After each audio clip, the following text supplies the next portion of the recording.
Hey, how's it going? Sandro here. Thanks so much for checking out the brand new episode of Oldie Buddy Goodie. This one is so much fun. We review a J-horror called Pulse with our regular guest Ben. He's back for maybe his 8th episode, something like that. And it's a really, really fun discussion. I can't wait for you to hear it. Quick little warning up top, though. I do have to let you know that the movie Pulse does feature quite a lot of dark themes, a lot of themes about suicide, a lot of themes about depression. So if those topics are not something that you want to listen to today, that is completely fine. Skip this episode. Maybe go back, check out any of Ben's previous episodes that you might have missed. He's done a bunch of them, about 2 a year. There is a huge back catalogue there for you to check out. But with that being said, here it is. As always, the show is brought to you by Patreon. There's a brand new bonus episode up there right now on Up the Creek. Crazy, weird 80s comedy. It's wild. Basically just Police Academy again. And also brought to you by that debut Kegel and Greg album. Comedy rap. I'm involved, but I'm definitely not Greg. Wink, wink. Promo coming up in the middle of the show. You'll hear it. And here it is, the episode on Pulse. Enjoy. Imagine a year where...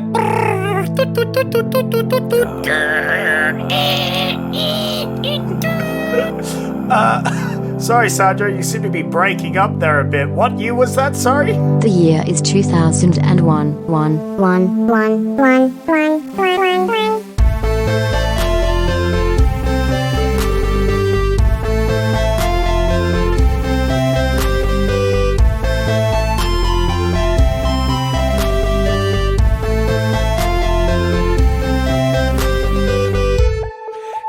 And welcome to Oldie But a Goodie, the podcast reviewing movies from 2001 in the order they came out in. This week, we are stepping a little bit outside of our usual wheelhouse. This year, we've been doing a lot of crowd pleasers. This week, we're doing a weird J-horror called Pulse. My name is Sandro. As always, I'm joined by Zachary.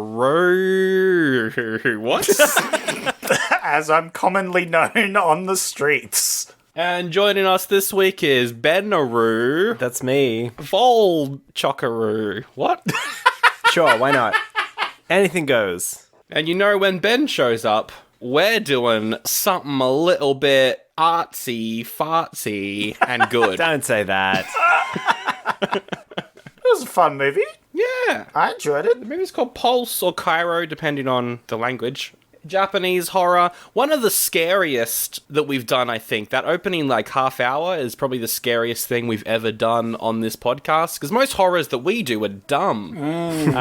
Whereas, it's 2001. We're getting smart ones. Yeah, this one was a smart one. Yeah. I'm glad I could talk you into choosing this for the episode because, yeah, it's one of my favorite horror films. Yeah, you gave this 5 stars on Letterboxd. I sure did, and I also gave one of this director's previous films. So the director is Kiyoshi Kurosawa, no relation to Akira. One of his previous films called Cure, I also gave 5 stars because I thought it was just so brilliant and haunting and terrifying. And I wasn't sure whether, I think this might have been the second film of his that I saw, and I was like, oh, maybe it won't hold up, maybe it was like a one-off. But it was not a one-off. It was, just absolutely eerie and gets under your skin. Yeah, big time spookums and creepiness and atmosphere and just making you sad. Yeah. There's a lot of this movie. Zach, what did you think of it? Wow. Yeah, no, definitely sad. I was like, oh my god, you're not alone though. There's people right there. They love you. Why are you... There's literal people there being like, hey, stay around. But then, yeah, they are alone. And also dead, maybe. Yes. The plot here is... wild. Very vague. So it's going to be fun going through the synopsis of this one. Because the laws, I guess, the laws of this world are quite vague. Very similar to Wings of Desire in that I feel like, Zach, you're a big fan of world building and that sort of stuff. And they don't explain anything. Yeah, but I did like how it led into the ending. I particularly liked the ending of this film because I was not expecting it. It's really good. The just utter chaos in the end. Oh yeah, we should just say spoilers. Watch this if you haven't. Yeah, spoilers. Go watch this movie. Go watch it. If you like Japanese horror.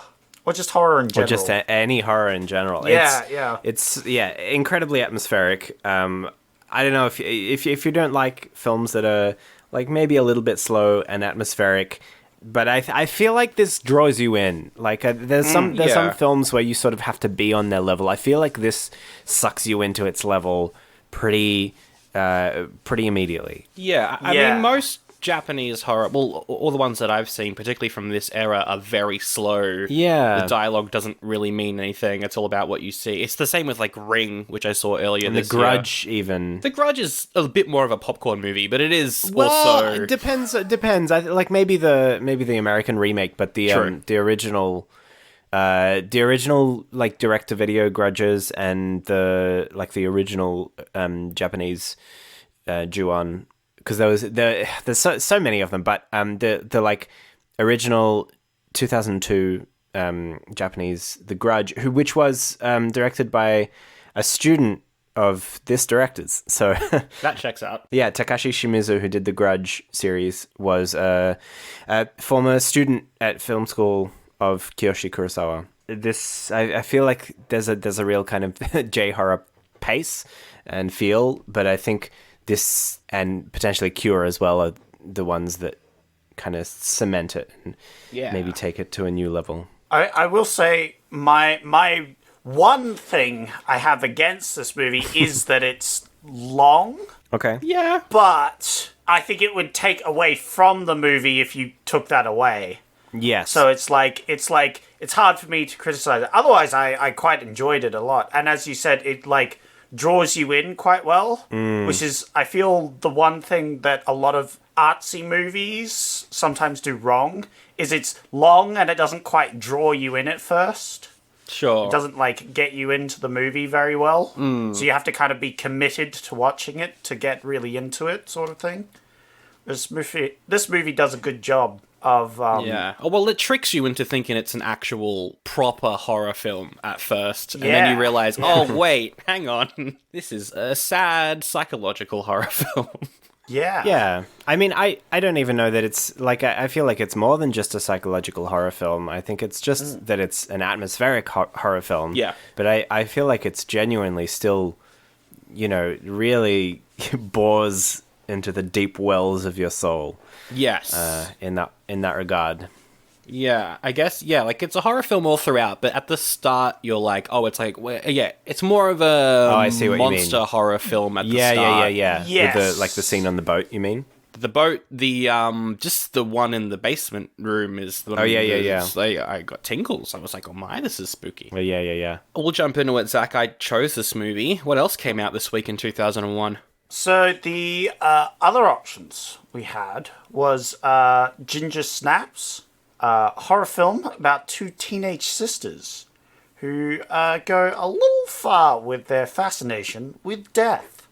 Also a very good horror film. Also good. Oh, there you go. I watched it. Little peek behind the curtain. I had COVID and nothing to do, and and there's quite a big gap in between the recording of the Mummy episode and this one because Comedy Festival happened. So I watched a bunch of stuff during that period, and one of them was this movie, Ginger Snaps, and it's the best period film I think I've ever seen. Oh, I get it. It's a good film. It's great. It's really good. It's very, very good. Yeah, I technically released in the year 2000, but let's not get technicalities behind. Oh no, we love to talk about the technicalities of when it was released, because you see, one, American releases exist, two, cinema releases exist, three, so many. Sandro has an excuse to put a good film in the options. A lot of the time it comes down to me having an excuse for us to watch an art film. Yeah. The other options you had was The King is Alive. Tourists are stranded in the African desert. To help keep spirits alive, one of them tries to get the group to put on a Shakespeare's King Lear. King what, Zach? Oh, cool. Okay, yeah, I know that one. Yeah. Sorry. What is this attitude, Benjamin? Sorry, cut it out. Edit this out. As soon as you say edit this out, it's going to... I mean, you got to keep it in. You have to keep it in once someone says edit it out. Damn it. So mean. Oh, what's that movie where the guy teaches the military school Shakespeare? A Renaissance man? Yeah, Renaissance Man. Sounds like a worse Renaissance Man. Yeah, that was a good film. What episode was that? that was that great. was like episode 21. We reviewed Renaissance Man. Wow. A long time ago. Ben, have you seen Renaissance Man? I sure have not. What is this attitude all of a sudden? We've got sassy Ben on today. You sure have. He was agreeing with us, but he still sounded sassy. Speaking of sassy, our final movie option was A Knight's Tale, a film set in the medieval times where Heath Ledger is jousting everyone and potentially not jousting people for love. Well, he will be doing jousting later in the bedroom. Yeah. Yes. God damn it. That's a good movie. We'll do it on Patreon. Yeah. Well, yeah. I it's one of my personal favorites from growing up. I watched that one quite a lot when I was a kid. All right, but Pulse. This was released for a very limited theatrical run in America in 2005 because Whoa. Harvey Weinstein, he bought the rights Really? to this movie and then was like, instead of releasing it, what I'm going to do is I'm going to not release it and make my own version of the film. Oh, yeah. And no one will ever see the original, they'll only see my version. Yeah. And it flopped. And even though it was co-scripted by Wes Craven. Oof. Yeah, Wes Craven was involved at some point. But yeah, that's what happened. So this film never really got released in America. We're going by the Cairns Film Festival release date on this one, the 11th of May. Of course. The what? Sorry. Oh, sorry. I just got the what film festival? Essentially. The Cairns Film Festival. Oh, yeah. I love that film festival. But yeah, as you mentioned, it's written and directed by Kiyoshi Kurosawa, who has been called the David Cronenberg of Japan. Whoa. Even though he's not really known for body horror. No, but sort of a little, elevated horror before it was elevated horror, I guess. As you say, it's the type of horror that would get played at the Cannes Film Festival, as did quite a number of David Cronenberg's films, and including his upcoming one. Anyway. Yeah, I'm excited for that. It'll be good. But yeah, Kurosawa still directing to this day. Yeah. Not really doing horror. He's doing a lot of historical, romantic drama sort of stuff. Some actions in there. Yeah, he's started off his career in the sort of like video, doing borderline porn, essentially. Yep. And then he also, one of his first films was called Sweet Home, which was a film that was released alongside a video game, which then inspired Resident Evil. Ah, there you go. Yeah, a bunch of people shooting a documentary in a haunted mansion, and shit goes haywire.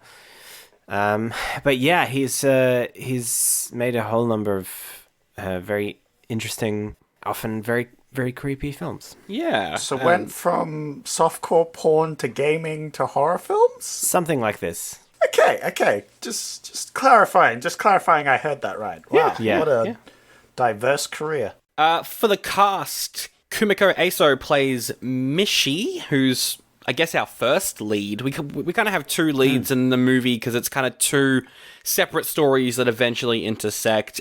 Everyone on the internet says this is two stories. It plays out like one story. It's basically one interconnected. It's one, yeah. If you were like reading a book, it's one of those ones where each chapter heading has the character's name, and then you follow their stories, and eventually they intertwine. It's one of those ones. But yes, she's in a lot of Japanese films and shows. I've actually seen her recently in another horror film she did, Ring Zero, the prequel to Ringu, which is not a great movie, but she's fantastic in it. Yeah. Oh, there you go. I'm just looking at her filmography. I've seen her in a film called Zebra Man, which is about a teacher who takes on the persona of the fictional superhero, like old TV superhero known as Zebra Man. That sounds awesome. Yeah. Anyway. I couldn't find much information about the guy that plays the second lead, the student, but the friend that he makes, Haru, is played by Koyuki Kato, who had a main role in Tom Cruise's The Last Samurai. Ah. Oh, everyone's favorite. Yeah, that film that everyone loves. It's aged so well. Yeah. 75% on Rotten Tomatoes, 60% audience score, slightly lower, 6.5 out of 10 on IMDb, 3.6 out of 5 on Letterboxd. Lots and lots of praise for the first half hour of this movie, many saying it contains some of the scariest moments in film history. And then everyone's kind of split on the rest of it. Some don't like how vague it is, saying it's tedious and annoying. Others think it's really cool, full of great ideas. It is on a bunch of best horror movies and best horror moments lists around internets, magazines, that sort of thing. Surprisingly, didn't win or get nominated for any Cannes Film Festival awards, though. Huh. No. I thought it would have been nominated at least.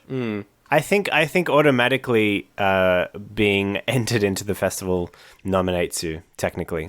We don't know how much this movie cost, and it didn't get a proper release anywhere outside of festivals and very limited runs. So I don't have any real box office numbers on this one, but we do have a tagline. Oh, yeah? Ooh. Do you want to meet a ghost? Oh, yeah. My tagline would have referenced the idea of connection. Yeah. It's about loneliness and the internet, and both of those need a connection. So I would have said something about loneliness, the internet. The internet was made to connect each other, but we're still alone. Do you want to meet a ghost? That sounds like something that like a creepy man would shout from an alleyway. Sounds like something a ghost would write on your screen for the main character to panic and close his computer to. Yeah. And then they can use that shot in the trailer. Yeah. My tagline would have been, the year 2020 is going to be really annoying, and this movie is going to make you think about it a bunch in the future. That's true. That's true. Yeah, I think one of the things that works, or like that I quite enjoyed about this film, is how, despite the fact that the technology might feel a little bit dated in terms of the computers they use, the dial-up and whatever. I feel like the essence of the internet and of computer technology, I think it really got that, which I think is pretty remarkable for the fact that it was released in 2001, and yeah, the essence of what it was saying and what it was tapping into, I think has really held up and has no less true, if not truer, than it was back then. Definitely surprisingly relevant Yeah. to this day. Everyone isolated alone with your internet and Yeah. turning into ghosts. Very relatable. Oh, but here's the thing, Zach. Uh-oh. It said, they use Windows 98 in this movie, but they don't play Microsoft Solitaire once. Zach, where was the Microsoft Solitaire? That's why everybody's depressed and turns into ghosts. Is 'cause That's they right. didn't play All they need is a Minecraft. glimpse of that end screen animation with all the cars flipping across the screen, bouncing and creating shadows of themselves. That would have saved and everything. The film could have been cut off at 5 minutes. Yeah. Yeah, they would have I was alone, but this is great. Look Yeah. at the cards bounce. You see an echo of them. All right, let's get into the plot of this one. It opens with ye olde dial-up internet. Which we have referenced multiple times already, so I don't think we need a rendition. Yeah, but I am the only one doing it, and I think both of you should also do it, and I will see who's the best at doing the dial-up internet noise. Zach, you're first. I liked that. A strong thumb up. Now, Ben, how about you? Can you do better? I wasn't on board, but then you went boom, boom. I think Ben wins. That's a clear winner there. I'm totally outmatched. Thank you. We see one of our main characters, Mishi. She's on a ship, seemingly by herself, talking about some sort of event that happened. We're very confused, and then it flashes back in time, maybe about a month or something. But as a American audience with low attention span, it didn't put up on screen the exact time frame on which to jump back, so I had no idea what was going on. I didn't put in big white words 2 months ago or something. 1 month ago. Yeah, exactly. And then full wibbly wobbly transitions. Yeah. It didn't even put on screen, like, the location. No. So I was super confused. On a boat somewhere in the ocean. Yes, exactly. I don't know why it didn't just say that. Yeah. That would have explained it perfectly. And there was, like, hardly any explosions in this film. No, well, there was more explosions than I was expecting, though, to be fair. Yeah. That's why I said hardly any. It saves it at the end. Well, speaking of a ridiculous amount of explosions, our episode of Up the Creek is now on Patreon. Check that out if you want. Oh, yeah. A ridiculous amount of explosions in your teen sex comedy. So, yeah, speaking of that narration thing that you were doing, Ben, I've got a feeling that a lot of this movie is ADR'd over, particularly at the start. It does seem like a lot of it wasn't recorded on set, but I also think that adds to the movie a lot, makes it feel quite dreamy. So I wonder if it was on purpose. I don't know. I don't know. It could just be the way that it was shot, and they, weren't able to mic everyone up. Like, there's a lot of shots through windows, or Oh, yeah, the shots were pretty great. I love the angles they chose and scenes. Yeah, it's very well filmed. Kind of keeps you at a bit of a distance at all times, I think, but also lets you in very slowly. Makes you feel like you're a ghost watching everything. Haha. Zach, what happens? So, the lady, some lady, she calls up her boyfriend or just friend. I don't know. It's never explained. So they're in a nursery. Yeah. Yeah, they're at a plant nursery. No babies here. No. They call him up, but he hasn't answered the phone. He hasn't answered for a week. And they're starting to get worried about him. And the other lady there, slightly older lady, she goes, maybe I should go check up on him. Yeah. Seeing as we haven't heard from him, apparently he's working on a disc. Is it the internet disc? Like a floppy disk, I assume. I think it was a CD. Or was it a CD? Interesting. Well, we see a CD of the internet installation. Oh yeah, Yeah. maybe it took him that long to connect to the dial-up. I'm not sure. This technology stuff, it's all very new to me. I don't quite understand these fancy schwancy technologies, so it was all a little confusing for me. And so she heads down to his place. Oh, she heads there on a bus, which is filmed ye olde fashioned way with like the moving painting behind it and everything. Oh, right. Yeah. It looked really cool. It was like definitely on purpose that it looked like that. It almost made you feel claustrophobic because it was a bus with paintings on the outside. I don't know. I thought that was like a really cool shot. I like the music already. I wrote down in my notes, it was like, oh, I like the music. Very, very suspenseful sort of music. Very, very well done. So yeah, she gets there and she finds the guy. He's great. He's fine. He's doing well. He seems a bit off. He's just staring off into the window. But everything's great. Everything's fine. Nothing is wrong. Apart from the crackling weird basement. Oh yeah. Don't worry about that. We'll tape that up.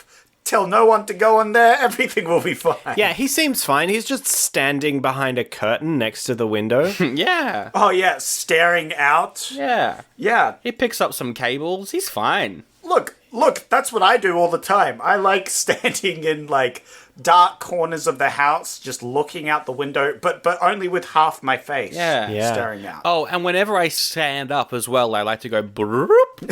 That's right. Almost like the soundtrack is trying to do like a scary thing. And in fact, he's so fine that he goes into another room, and then when she goes to check on him, he's hanged himself. Aw. Oh no! That's how fine he's doing. Wait a minute, that doesn't sound like he was fine at all.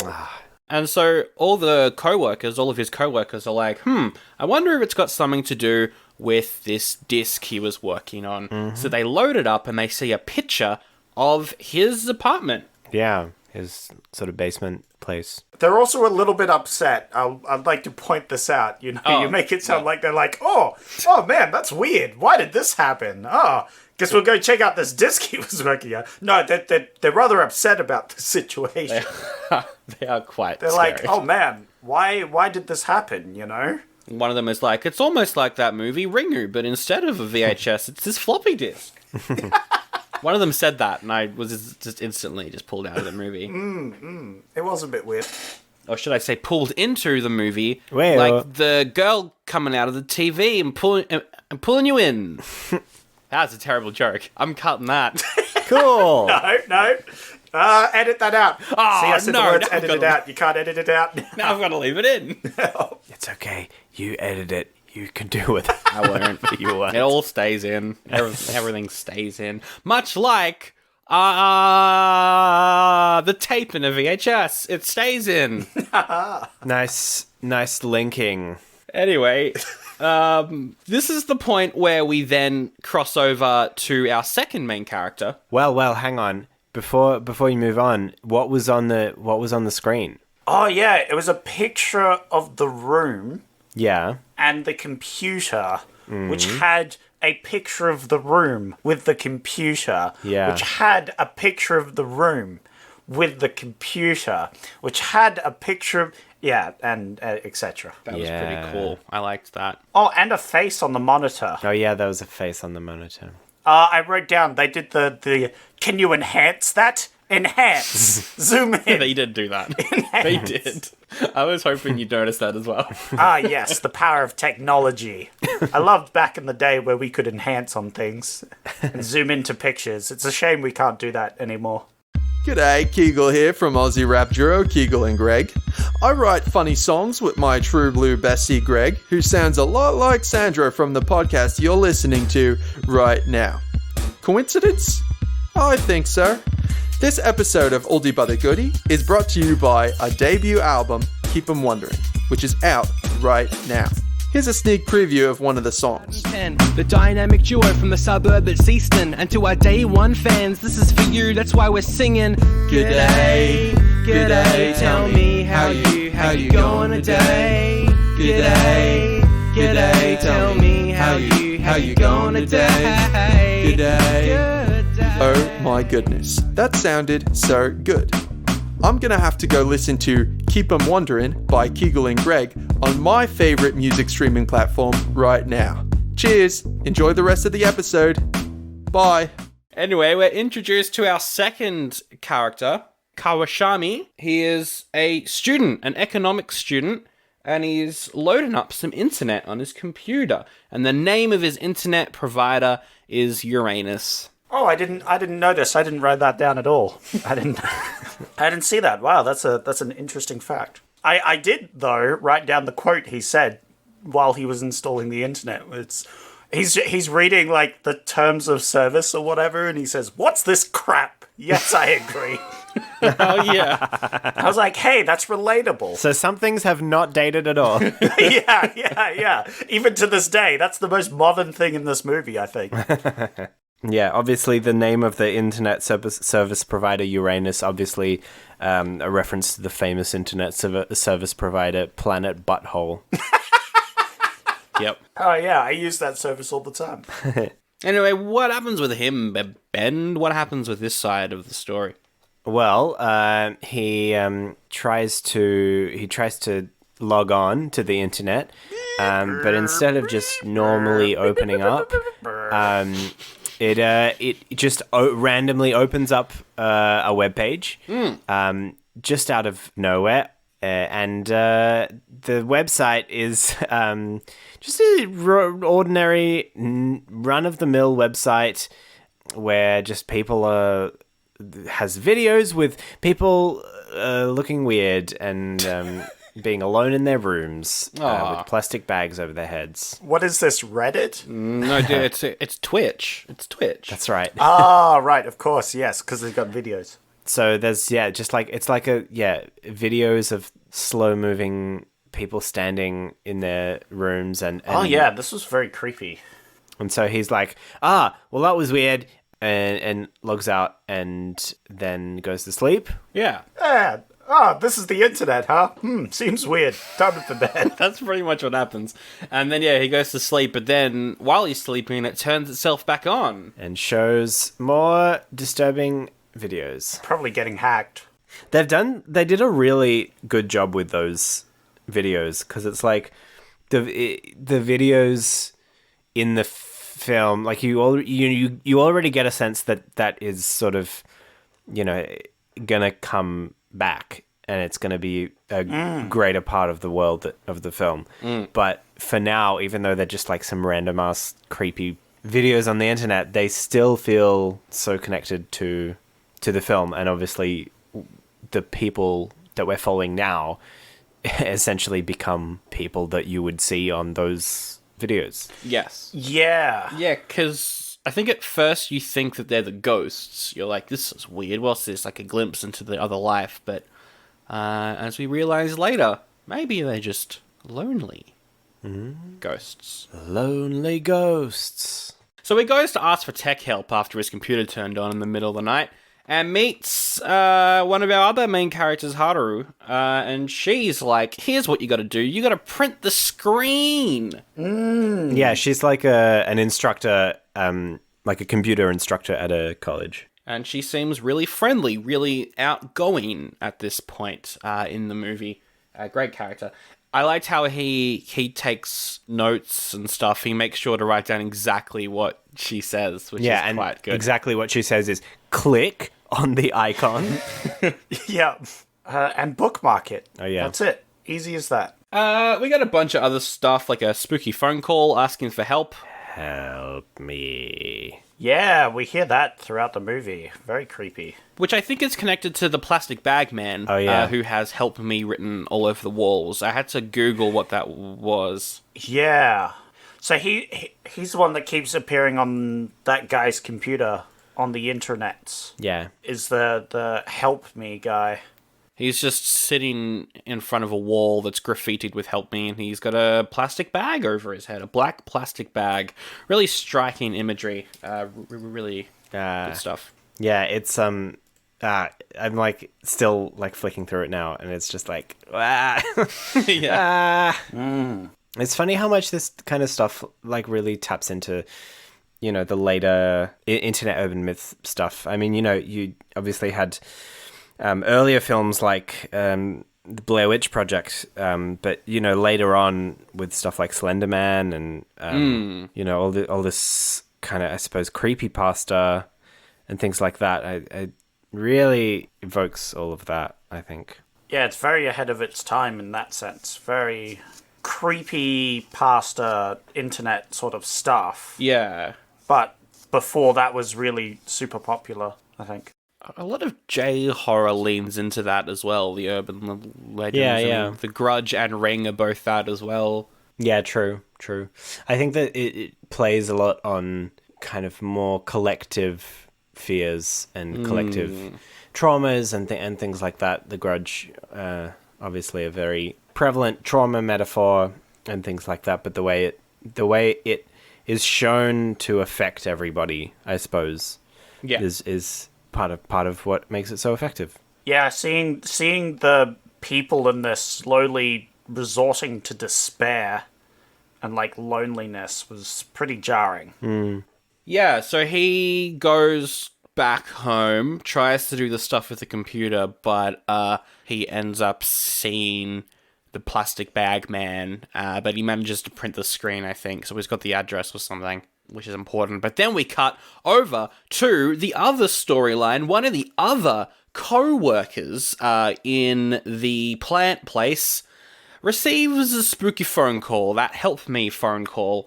He pulls the phone back, sees on his phone the image of that guy's room that we saw earlier. He sees that image, and so he's like, I'm going to head over there. So he goes over there.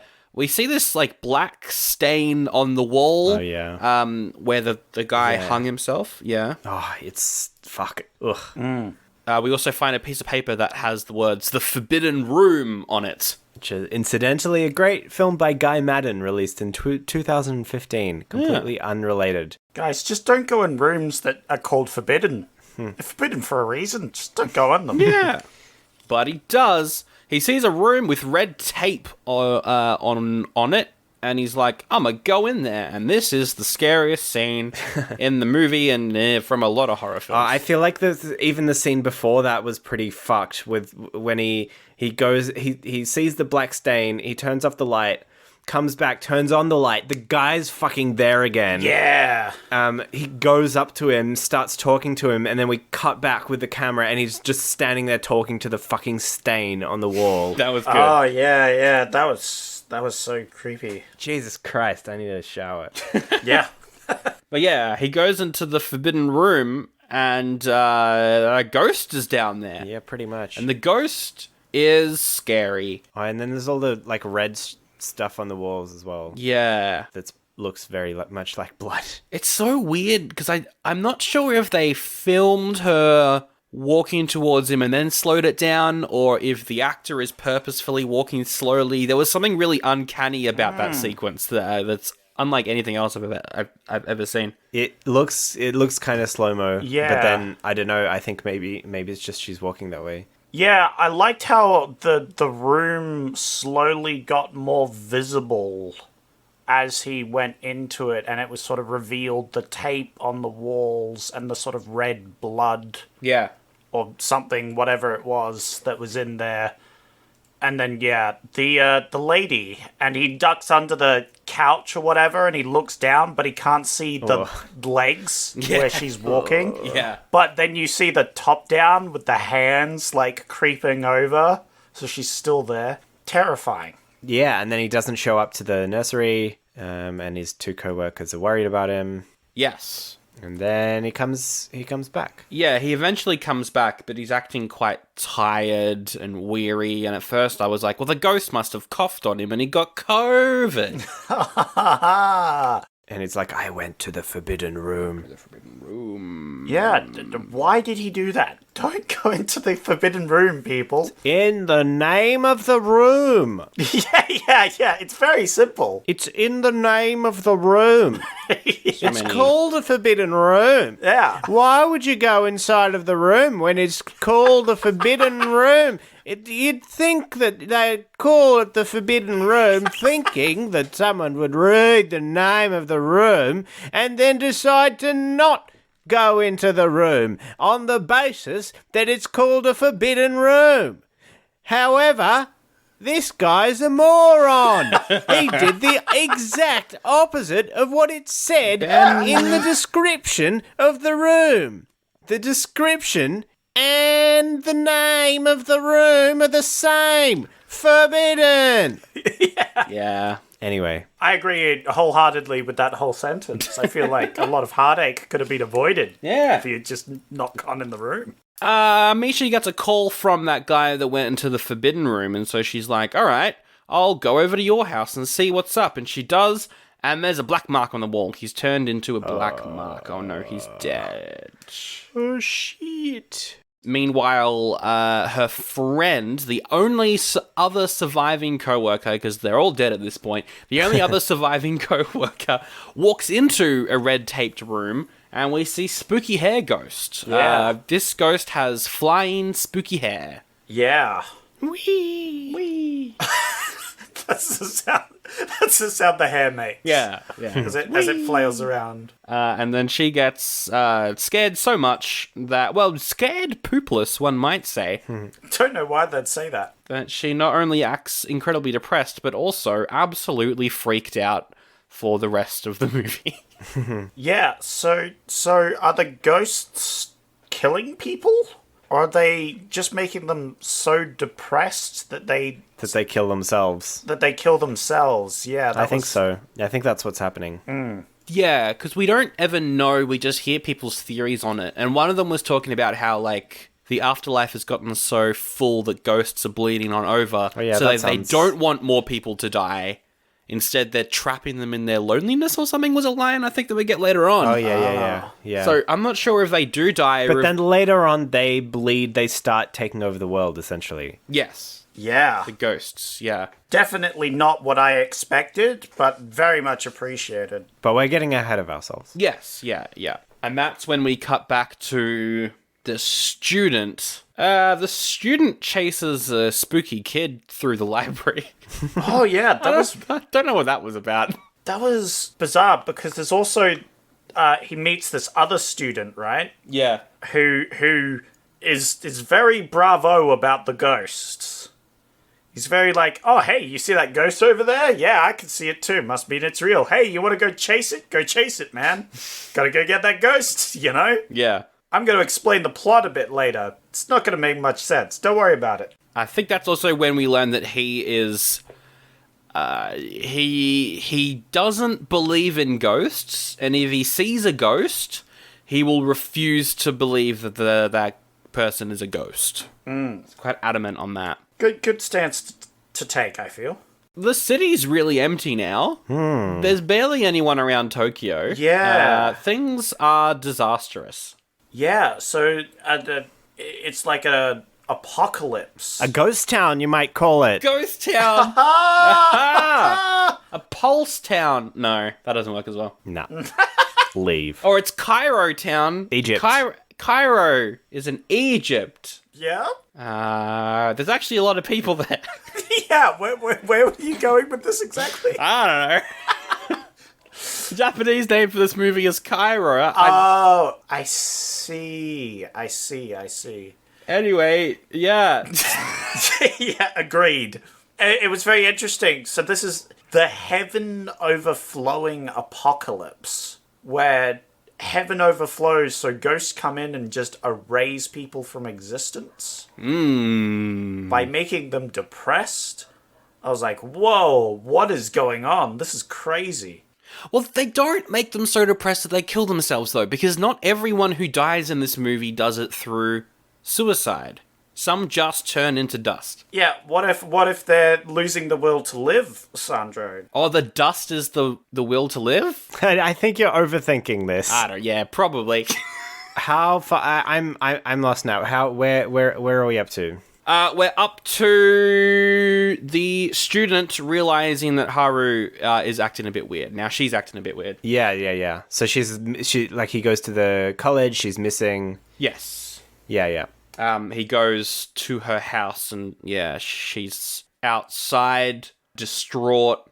They have a bit of a chat where she's like, people on the internet are basically ghosts, aren't they? Makes you think. She's also smashing up plant pots as well. Wasn't she doing that at some point?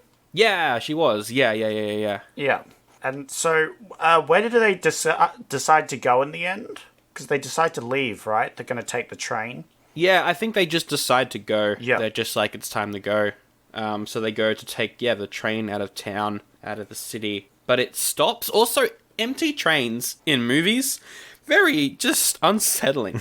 Yes. Because anything might happen. Yeah, spooky. And it's such a public place as well. So it's very strange for it to be empty. Yeah, I was expecting a ghost to appear there. But all that happens is the train stops and she freaks out. She's like, this is the end of the line sort of thing.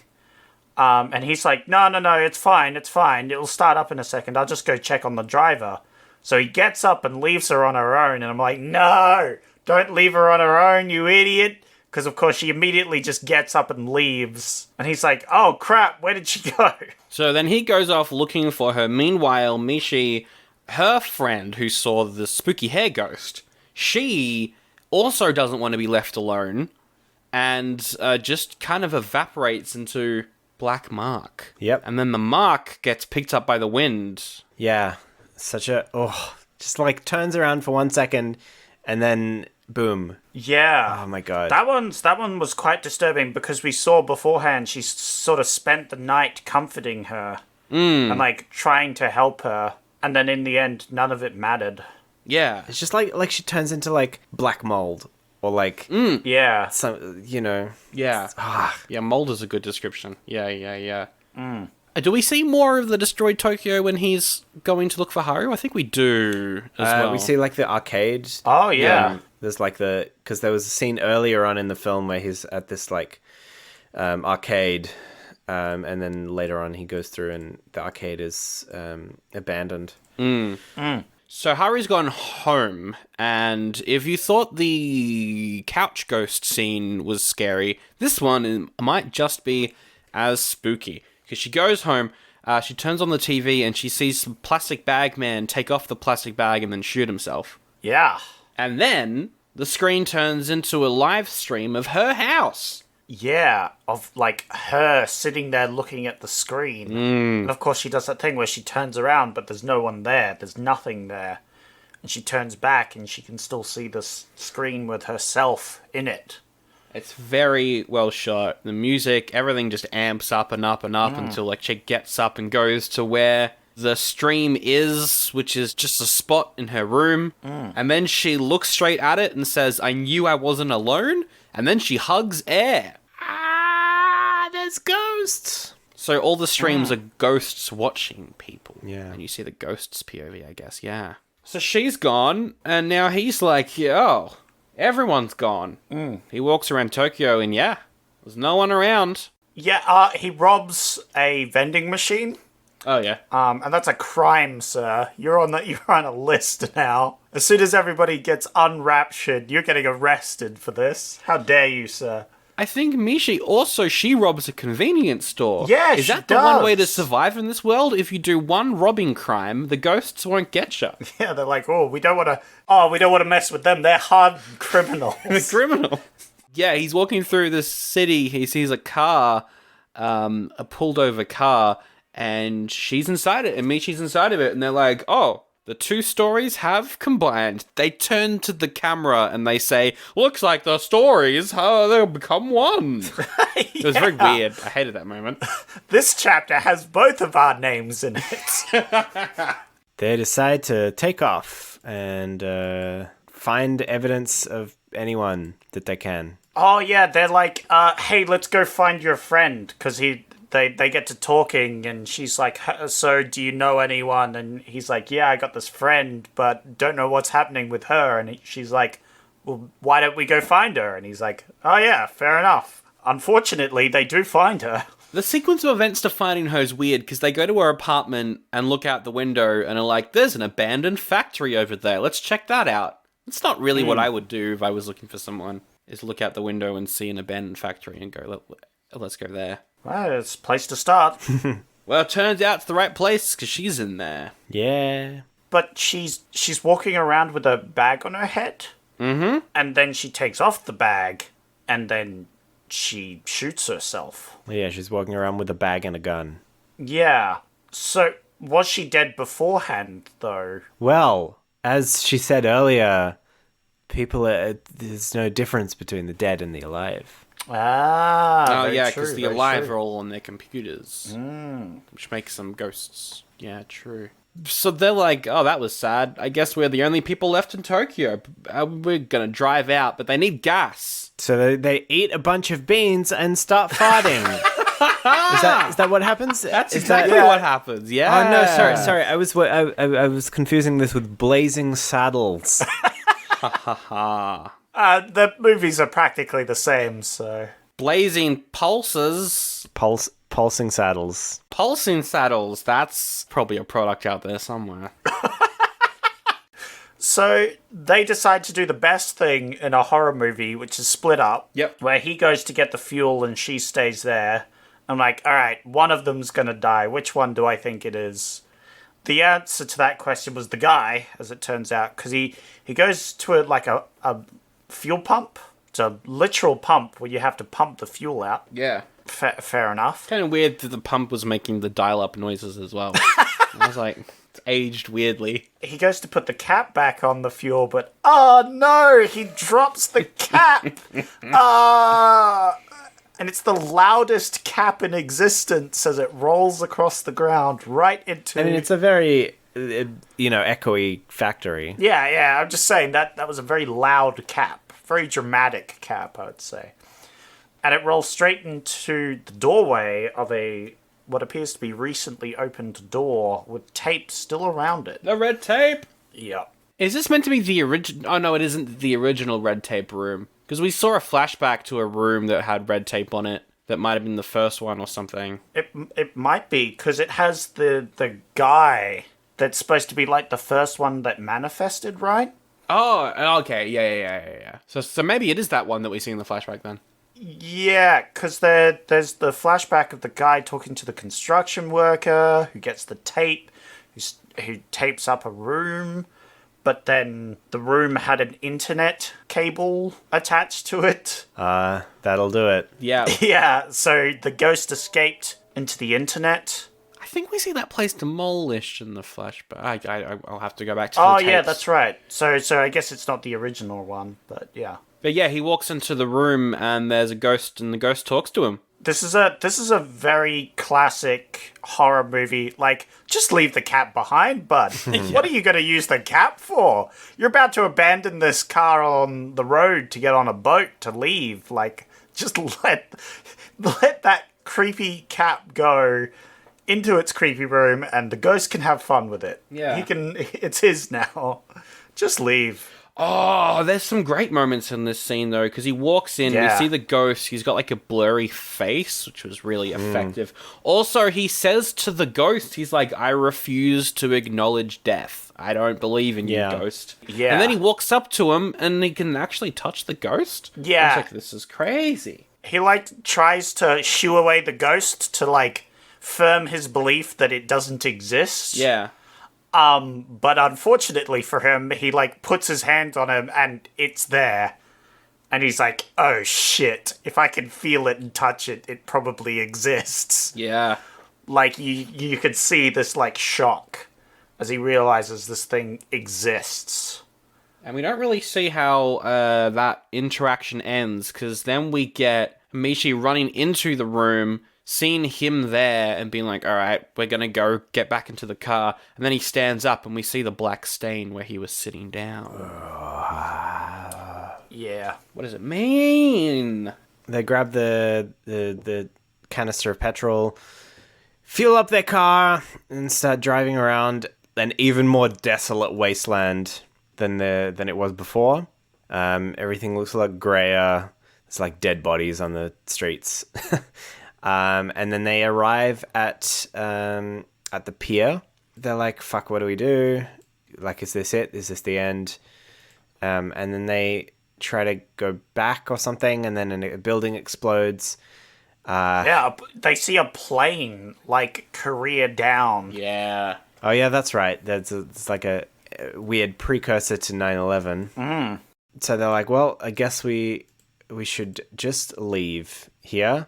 And they get on a boat, like one of those like rowboats, and then they get onto a ship, and that's the ship that we see at the start of the film. Haha. It's the captain on the boat, and the captain's like, I'm going to South America. Yeah. Go and find some more survivors, because this is happening all over the world. And then she goes down into her room, and we see the guy disappearing into black specks. Stained specks. But she's happy about it, because she's like, there's a good friend. Yeah. I'm not that lonely. Yeah, at least he'll be here with me. Yeah, his presence is still felt. Yeah. Yeah. My last friend in the world. My goodness, it's fun to make fun of this very funny movie. Ha It's put me in a very thoughtful mood. It's a beautiful film.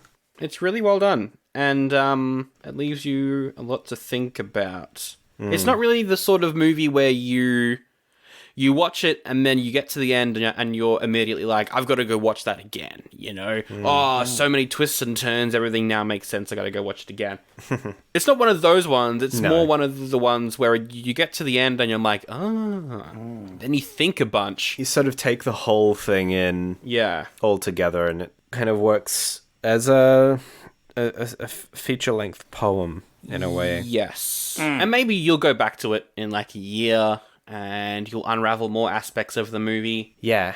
It's full of so many wonderful, like, affecting, creepy images, and sentiment. Just the whole thing has stayed with me. That is quite good. So, yeah, if you watch this and you enjoyed this, I would 100% recommend to check out the film Cure, in which actually the man who plays the ship's captain in this film plays a detective, police detective who is investigating a string of very strange murders that starts getting linked to like a satanic cult, and like people get hypnotized and commit murders, and it's equally as haunting, but in a completely different way. It's just remarkable. Now, Zach, you usually, with these sort of movies, Yeah. you're not usually the biggest fan of them. So I'm going to ask you first, what are you going to rate this? What's your overall thoughts on this one? I'd probably rate this a goodie. Mostly because I quite liked the ending. I think the second half of this film, because it's the way this film goes about. It starts off as sort of an ordinary. I hate to use the word ordinary there, but like, you know, you got guys, and then there's ghosts on the computer, and they're like, Guys "Whoa." and ghosts. And they're like, whoa, there's ghosts on the computer, whatever. But then it turns into something far more surreal and generally terrifying as the world around them just sort of collapses. I'm like, whoa, I was just not expecting it. Definitely makes me think, which may not be the best thing, but it's there. I think that's a great thing, Zach. I think you should try it more often. Oh, whoa, Sassy Ben's back. Damn it. Pew, pew, pew. Meow. All right, I hated this film. 0 out of 10. Bad film. This film sucks. No. It was good. It was a good film. Yeah. I'm definitely going to give it a goodie, but I'm also like, I'm considering maybe it's better than a goodie, but I'm not sure. Have you changed the rating system, Sandro, since I was last? No, we've got awards that are better than a goodie. No. We've had that for a while. Yeah, we've always had that. Because we break our own rules constantly. The rules are more like guidelines, really. Yeah. We don't really have a better than a goodie award for this year. We've got the Clouded by Nostalgia award for movies that are better than a goodie, but also maybe aren't because we watched them when we were kids. Interesting. But we could make up an award. This is what about transcending the binary dichotomy? No, because that then leads into us admitting that the rating system is bad. Yeah. Ah, yes. Because see, I was actually going to say that fundamentally you've picked you've picked a bad year for your title. Because the title of the podcast, Oldie But a Goodie, implies that it's possible to be an oldie in the year 2001, which I just inherently disagree with. I think not enough time has elapsed. Yeah. All the But- movies are turning 21 and can have a drink, which therefore means That's they're not old. oldie. I feel like old. In fact, this is what I've said for every single one of your podcast episodes, is that I feel like anything before 1970, just to be generous, could be arguably considered an oldie. Anything after 1970, I think you cannot. And I've said this every single time, but I'm stressing it in particular because is this the latest year that you've done? Yeah. So yeah, in particular, 2001, I just like vehemently abhor your decision to call. Even to contemplate calling films that were released in the year 2001 oldies. I tell you just by what. pure definition of the term. Yes. Okay. But hear me out. You Ben. are also, might I add, and might I reiterate, which I do every time I'm on the podcast, that a film being an oldie does not inherently imply that it is a baddie. Yeah, we've that's gone what we over say. That's what we say. We say that every time. And yet used to persist with the title of your podcast. Why not say baddie or a goodie? At least he's getting all this out of his system before episode 200. Yeah. Now, I have a small thing. I think you're right, Ben. I think you're right. But the problem is, the longer this podcast exists, the more right we get, and the my more goodness. incorrect you get. I don't think that's true So at all. if you're upset, It's a long-term investment. if you're Ben. upset, listen to this podcast in like 50 years. Oh yeah, Because then we'll be correct. in which case, I would say that you have just forced yourself into burying all recordings until 50 years from now, until such time as they can be released with an accurate description of the title. I would just say we're doing it all ahead of time. Oh yeah. Yeah. We're preparing. Therefore, we have a lot of content ready in the future. We're banking them up. Yeah. Interesting. Anyway, with that said, Zach's giving this a goodie. I'll give this a goodie. Ben, what are you giving it? Within Your the favorite system of fascistic confines of your rating system, you've bent my arms backwards behind me in order to give this film a goodie. Excellent. very good. 5 out of 5. What would you rate this out of 5, Zach? I'd probably give it like 4, Okay. maybe a 3.5. I don't know if I enjoyed it as much as Ben. You certainly seem to appreciate this one more than I do, but I certainly enjoyed watching this, and it was a bit surreal for me because I donated blood before watching this film, so I was very out of it while watching the film, and then all the spooky surreal stuff happened, and I was like, oh my god, what is going on? This is crazy. So that was definitely an experience. I would highly recommend going and donating blood before watching this film. But no, good points. Yeah, I don't know what I'd rate it yet, but I feel like it's probably going to be one of my favorite films of the year at the end of the year, which probably means that I should give it something better than a goodie. But at this point, I can't think of any names, so we're just going to move on to sequels. Well, Sandra, if you come back to if you do think of any names of something that could, because I definitely give this better than a goodie. I think this crashes through the moniker of goodie. I think this is a greatie. How about that? Every time we get a guest on and we say that we've got an award better than a goodie, they always say greatie. And quite frankly, All right. What about a Pulsey? a Pulsey. It gets a Pulsey. I'm down for giving this the Pulsey Award. Oh, I hate that. No, surely if everyone comes on and says a greatie, that must mean that's a good idea and we should use that, Sandro. Yeah, but we don't. What does that say about us? Yeah, no, that's what I'm saying. I'm saying we should. Oh dear. But no. Let's go with Pulsey. That's so much better. That's a great... At least it's not deceased, It has a Pulsey. I'm the name of the award is At Least It's Not Deceased, It Has a Pulse. Okay. I feel like that is less than a goodie. Is what that's the vibes that phrase is giving me. No other movie is ever going to get that award but Pulse. Congratulations, Pulse. You're one of a kind. You've got the At Least It's Not Deceased, It Has a Pulsey award. I mean, that sounds like when a film is barely stringing it together. At least it's not deceased. It has a pulsey. I think you should award that film to something really boring and just negatively reacted to. This film is bursting with pulse.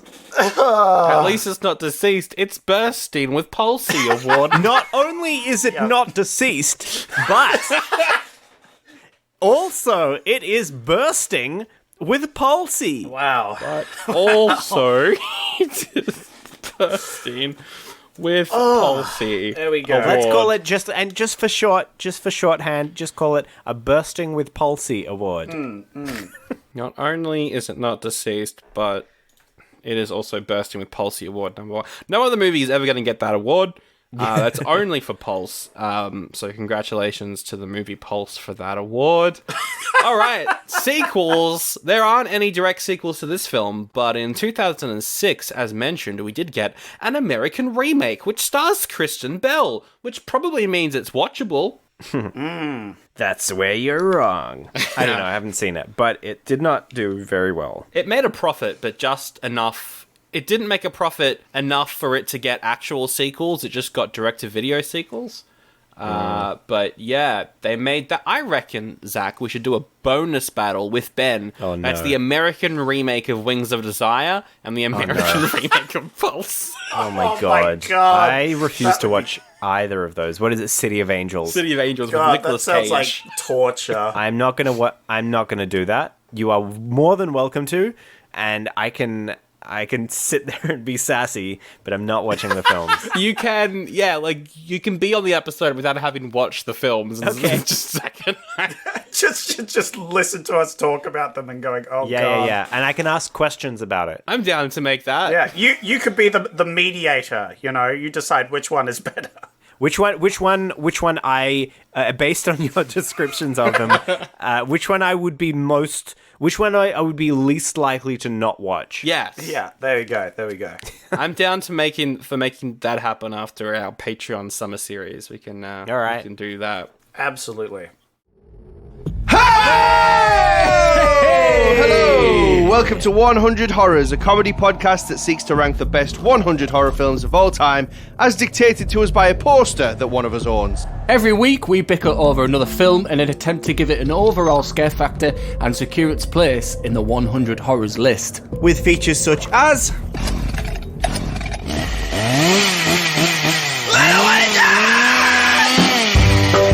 But at least I won't die like that.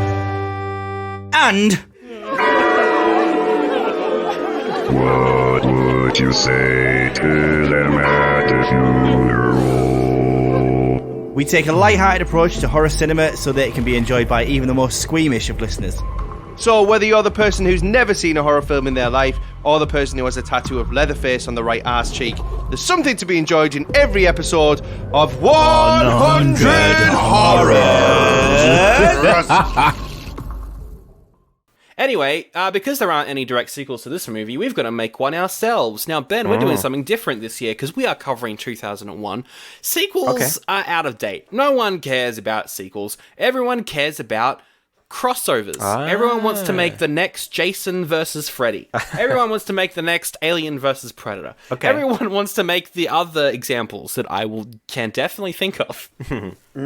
I've got a random number generator. It's going to generate a number between 1 and 174. That's every single episode we've done. The number it lands on, we're going to make a crossover between the movie we reviewed on that episode and Pulse. Okay.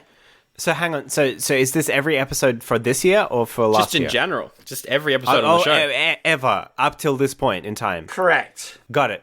Every single movie. So let me just generate a number right now. We got 172. Wow, that's very recent. Oh my god. Crocodile Dundee 3. Oh my Oh god. my God. We did that like 3 weeks ago.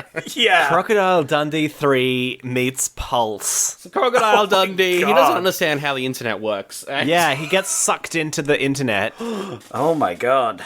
I feel like that's what it is. He gets it's Crocodile Dundee in cyberspace. Like Yeah. But at some point, It's like a scary cyberspace. yeah, scary, unsettling cyberspace. Everyone's making deep fakes of Paul Hogan. The ghosts are all deep fakes of Paul Hogan. Oh, that would be it. It's like one scene in the movie where everyone's Paul Hogan. Like being John Malkovich. Yeah. Oh, that would be terrifying. And then he's like, maybe someone from Crocodile Dundee 3 has disappeared, and he's trying His son. Yeah. His son has disappeared, and he's trying to find his son. And the last time you saw him was in an MSN chat room, and he's trying to find him on 4chan. Yeah. Oh God. Who distributed that first one? Paramount. So I'm also picturing he enters the internet, but he enters specifically the Paramount servers, and that way we can shoehorn a bunch of ads for other Paramount properties. Oh no, that's boring. So Master Chief shows up, Picard's there, and Picard's like, "Watch my show on Paramount Plus." No. That's cheating. That's stopping. That's not a crossover anymore. That's That's just a blatant consumerist plug. Yeah, well, welcome to the third Crocodile Dundee movie. Oh, God. Yeah. Yeah, it'll also make us a lot of money, so I'm down for it. Oh, but at some point as well, he comes into the world of Pulse and sees that everyone's sad, and he makes a bunch of dumb jokes. That's not a depression. This is a depression. Oh, no. And he pulls out something that compresses things. I don't know. Boo. He slowly deflates a balloon. And the movie is called Crocodile Dundee Barely Has a Pulse. I feel like that's the name of the Crocodile Dundee film that they released last year. Oh, yeah. Was it Crocodile Dundee Back in the Habit? The very excellent Mr. Dundee. Yeah. Do you have anything to add, Zach, or do we move on? No, this is perfect. I mean, at least it makes Crocodile Dundee... At least it steers it away from child-friendly movie, because that was awful. You could only improve on Crocodile Dundee in Vegas, or whatever the fuck it was called. Crocodile Dundee Barely Has a Pulse. Anyway, I feel like that's enough. Next segment, Zach. That's a perfect, perfect. Well, we cross over. Now that we've made $1 million. Just $1 million? Yeah, bombed. Oh, yeah, absolutely. Well, you don't know how much it costs to make. Yeah. If it costs, currently it's costing us nothing to make. How much does Space Jam 2 cost? Yeah. There's a Space Jam 2. Yeah, it's where they go into the Warner Bros. Verse, and there's heaps of product placement. That cost $150 million. Okay. So we're probably going to put about that much into ours as well. Okay, so only 149 million loss. Yeah. Cool. You should call this segment Tax Write-Off. Speaking of bad, it's time for everyone's favourite segment, Rotten Reviews. Yep. This is the part of the show where I go to Rotten Tomatoes, the best place for discourse, and I go to the reviews for the movie, but instead of going to the critics, the shills, the idiots who don't know what they're talking about, I go to the audience to get a genuine feel for the movie. You know what I'm saying? Because it's like crowd intelligence, you know? One person could be wrong, but like a whole crowd of them, on average, is going to be mildly correct. Yeah, one person could be wrong, but imagine what happens when you put a bunch of them in a room. This week, of course, we've got two people, so we'll do a little competition where I'll tell you the review, and then you have to guess the score. Yep. Things have changed slightly since you've last been on, Ben. There's only 5 wee questions. How many poo questions are there? Are they all going to be timed by the number 2? Thankfully, none, because that sounds awful. We're getting all the jokes in now, listeners, not during the synopsis, at the tail end of the episode when everyone stopped listening. Yeah. No, so one of these reviews is one that I have written. You wrote a Rotten Tomatoes review. I actually usually post it on Letterboxd because gross, like Rotten Tomatoes. Good lord, I'd never post on there. So is the game that we have to try and guess which one's yours? Yeah. That's for a bonus point. You gotta guess. Yeah. Okay. So I'll go through all the reviews, and at the very end, you gotta guess which one. So Zach wrote, Yeah. because you're usually like, Thomas 595 wrote. Right. Yeah. I love Thomas 959. He's a great reviewer. 595. Anyway. Yeah. And by the way, I believe some people are getting confused with this movie and the other movie called Pulse came out in 2006. Oh, no. The American remake. Oh, yes, God. The American remake. I just want to preface that before I read this review, as it is slightly longer than the usual ones I pick. Kwee wrote, "This movie is actually a bigger disappointment than I am. Just don't watch it. It's not worth it. I'm actually ashamed I paid $1 at the dollar store for this disappointing excuse of a movie. Just go watch the Teletubbies. It's more of a genuine horror experience." Now that's a crossover I would watch. Hell yeah. Teletubbies are pretty creepy. They are. I will give them that. And creaky. Yeah, they're creepy and creaky. Yeah. So, Sandro, what did you think they rated this one? It's got to be a 0.5, surely. Oh, that's a bit bold. Can you actually vote for 0? No. The lowest is 0.5. All right, 0.5. Yeah, it was 0.5. Yeah, obviously. Yeah. Very negative. 1 point each. But as I said, I noticed a few reviews referencing things that were not in this movie. So, whoopsie daisy. Tom said, is much of it incomprehensible? Yes. Is it fucking scary? Yar.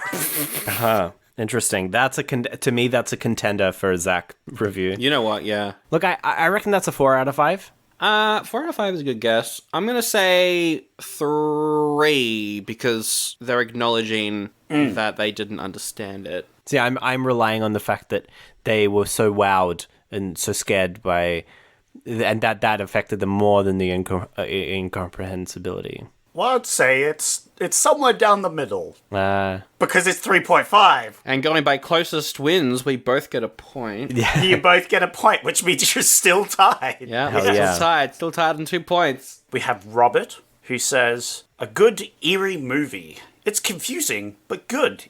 A unique watch. Ooh, not bad. That actually sounds like a solid 4.5. Oh, interesting. I'm gonna go with 4 again. This time it is a 4. You are correct, Ben. Well done. Haha. The next review is by question mark, question mark, It's question Zach. mark, question mark, question mark, question mark, It's space, Zach. question mark. It's not Zach because his space key doesn't work.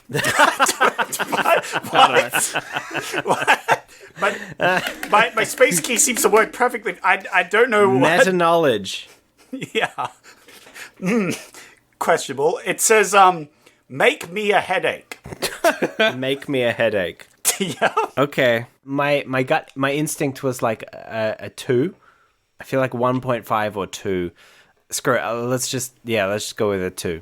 2. Well, there's always closest wins, so you know. With a review like this, I feel like the review is so inept Yeah. that the person probably doesn't know that half points exist. So I'll go 1. You go 1. Oh, that's very bold. Well, I can say, Ben, you do get the point. As it's 4 out of 5. Holy shit! And therefore, closest wins. Oh my god! See, I told you. Oh dear. Oh my god! Making me a headache. 4 out of 5. I guess the question mark stands for headache lover. Yep. Yeah, they love to question things. Yeah. I thought it was obvious, you know. Make me a headache, Yeah, they want a headache. They're demanding it Mr. from you. Headman. Hey, make me a headache. Dum dum dum dum. Not quite as catchy. And then our final review for this evening is Carlos, who says, this is my favorite Japanese surreal horror internet ghost apocalypse movie. Wow. Yeah, it's got to be 5 out of 5 then, surely. You're rating it 5 out of 5? Ben, what do you think? I'm gonna go with 4.5. 4.5. Well, it's 4 out of 5. So once again, Whoa. Ben slips in another extra point. All right. It's not looking so good for Sandro. Here's the thing, though. I was testing you, actually. Oh. I was testing you, Zach, because I know that previously you said you would give this film 4 out of 5. Yeah. Oh, you interrogated me earlier. The review for You that was tricked 4 me. out of 5. I made you reveal your rating. bamboozled me. And therefore, I'm guessing that Carlos is actually Zakos. Zakos. Oh. That's very bold. Yeah, interesting. Because the previous 4 out of 5 was make me a headache. I don't think that's Zach. I would also like to point out the last 3 reviews have been 4 out of 5, Sandro. Yeah. So your logic might be a little faulty. So I'm going to guess that one's yours. Which one are you going to guess, Ben? What was can you read out just like really quickly, can you read out the previous ones? Previous ones, so we had Kui. This movie is actually a bigger disappointment than I am. Don't watch it. It's not worth it. Oh, yeah, I'm the actually dollar ashamed store I paid one. Okay. $1 at the store, blah, blah, blah, blah, blah, Teletubbies. I don't think that's Zach. Okay. Tom, who said, is much of it incomprehensible? Yes. Oh, yeah. Is it fucking scary? Yar. And what was the rating of that one? That was 3.5. Okay. Because remember, Sandro, Zach also did say it's a 4, maybe a 3.5. Yeah, I do remember that.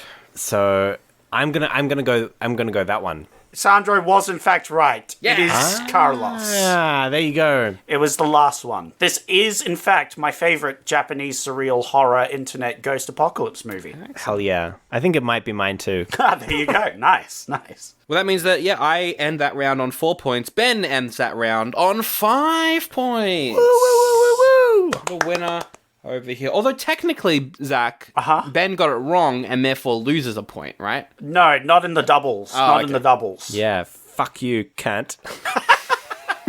Rude. Whoa, okay, you won, Ben. You won. We're all agreeing here. No need to get aggressive, Edit right? that out. Edit that out. Oh no, it's gonna stay Oh in. no.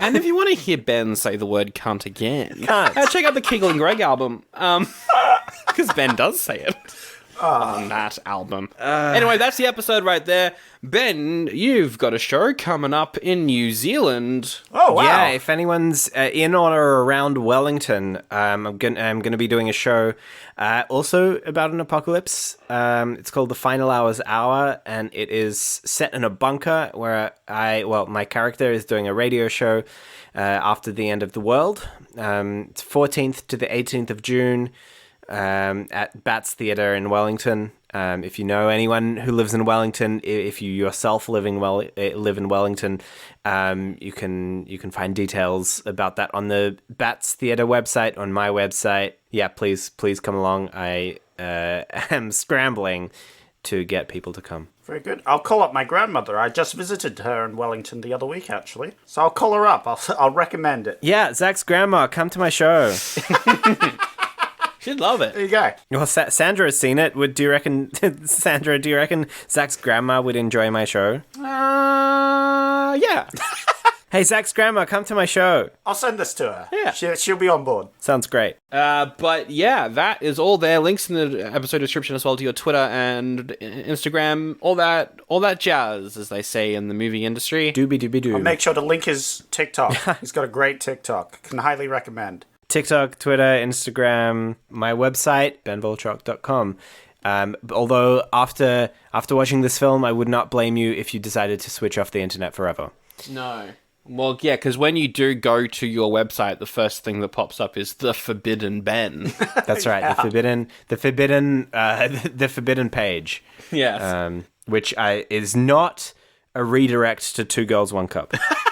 No, it's a redirect to Goatsy, which is what? That's right. Go see my show in Wellington. We're also on all of the stuff and things. Instagram, we are at Oldie But a Goodie Pod. Facebook, same address. If you want to keep in touch, you can do so there or on our personal profiles. All the links are in the episode description. If you want to help out the show, we really do appreciate everyone who does. You can review us on Apple Podcasts or on Spotify. Just a simple rating, a couple of words.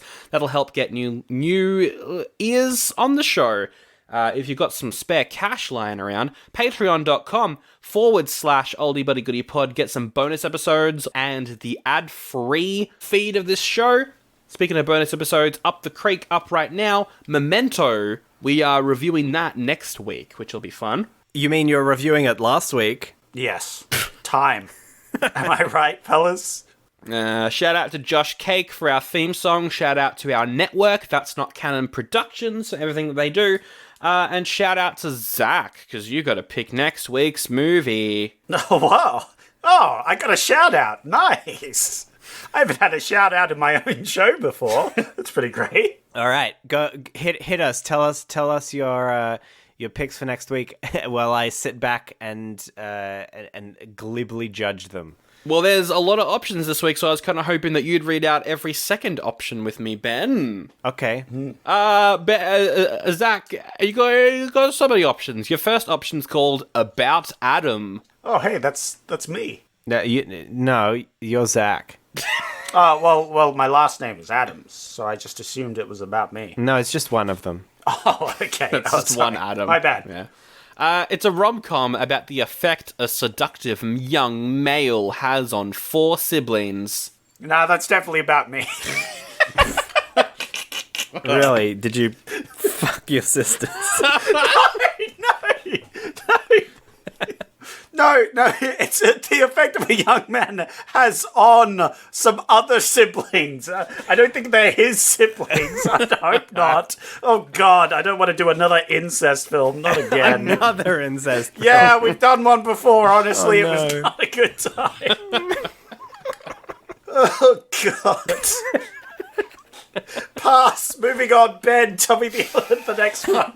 Should we redo that if you're cutting No. Okay. Don't edit it out. So the next option apparently is a film called Angel Eyes, where a mysterious man finds himself drawn to a police officer played by Jennifer Lopez. She's dealing with a lot of trauma. Your next option is called Conspiracy. Okay. It's a TV movie about the 1942 Wannsee Conference. That's probably not how you say that. Wannsee.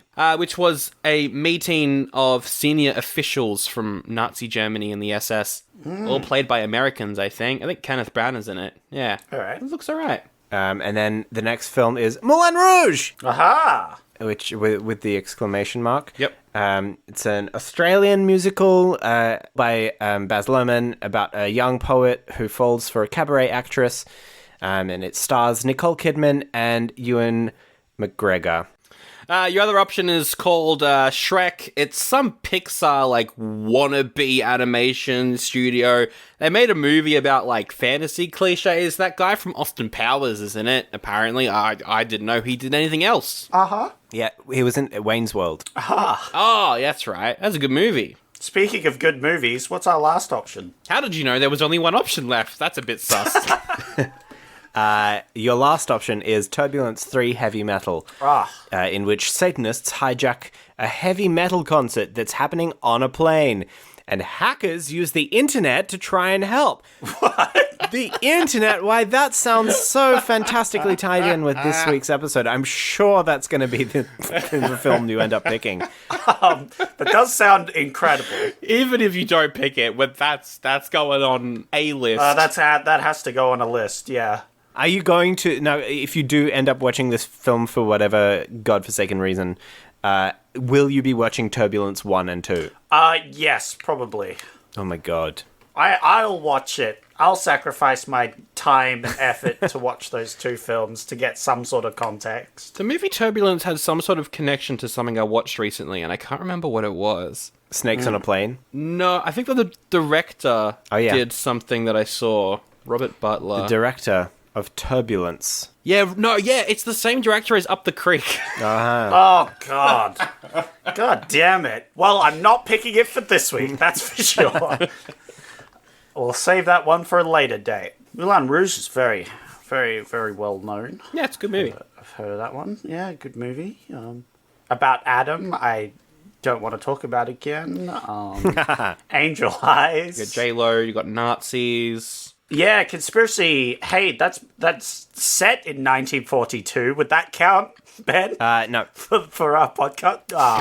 Damn it. Well, my hands are tied here. You tried. I think I'll go with Shrek, please. I would like to go with Shrek. With Shrek, that's fair enough. Here's my thing, though. Is Shrek going to be enough for just one episode? Oh, that's a good point. Because I think we should do Shrek 1 versus Shrek 2, because they made more of them. Oh, yeah, they sure did. They made Shrek 1, 2, and 4. Yeah. Yes, exactly. Because I think we should forever put to rest, Zach, the idea of which one's better, the original or the sequel. Ooh, that's a dangerous subject. And Ben did say earlier about just doing films for the nostalgia. Did I say that? Yeah, you said something along those lines. I wasn't really listening. Yeah, fair enough. All right, we're doing Shrek, and then maybe comparing Shrek 1 and 2? Yeah. See which one's better? Yeah. I mean, I'm very much a Terminator 2 sort of guy. Yeah, but this is Shrek. That's a good point. You've got me there, Ben. Which one do you want to do? Do you want to do the first one or the second one? We did both of them. No. But like, who are you gonna support? Who's in your team? Who's in your court? I think I've seen the first one more, so I'm gonna go first one probably. You want to vote for the first one? Speak for the first one. I'll speak for the second one then. Very good. Anyway, we'll do that next week. Shrek versus Shrek 2. The Shrek down. The Shrek down. The Shrekinating. Shrek it out. Wrap it up with the best quote from Pulse, or as I like to call it, not only is it not deceased, it also is bursting with pulsy. I think that's the best quote from the podcast, not from the film. Ben, what's your favorite quote from the film then? My favorite quote from the film was, "Ghosts and people are the same, whether they're dead or alive." What does that mean? Great question, Zach. What's your favorite quote? My favorite quote was the one I mentioned earlier. What's this crap? Yes, I agree. Oh yeah, it's very relevant. It's probably the most relevant thing in the film. It was a kind of literal end user license agreement. Because he died. I think my favorite quote from the movie is, "I refuse to acknowledge death." Oh yeah. But because I'm going last, I've got to end the episode on a joke. So my favorite quote is, Of course. Why does the internet sound like some sort of Star Wars alien?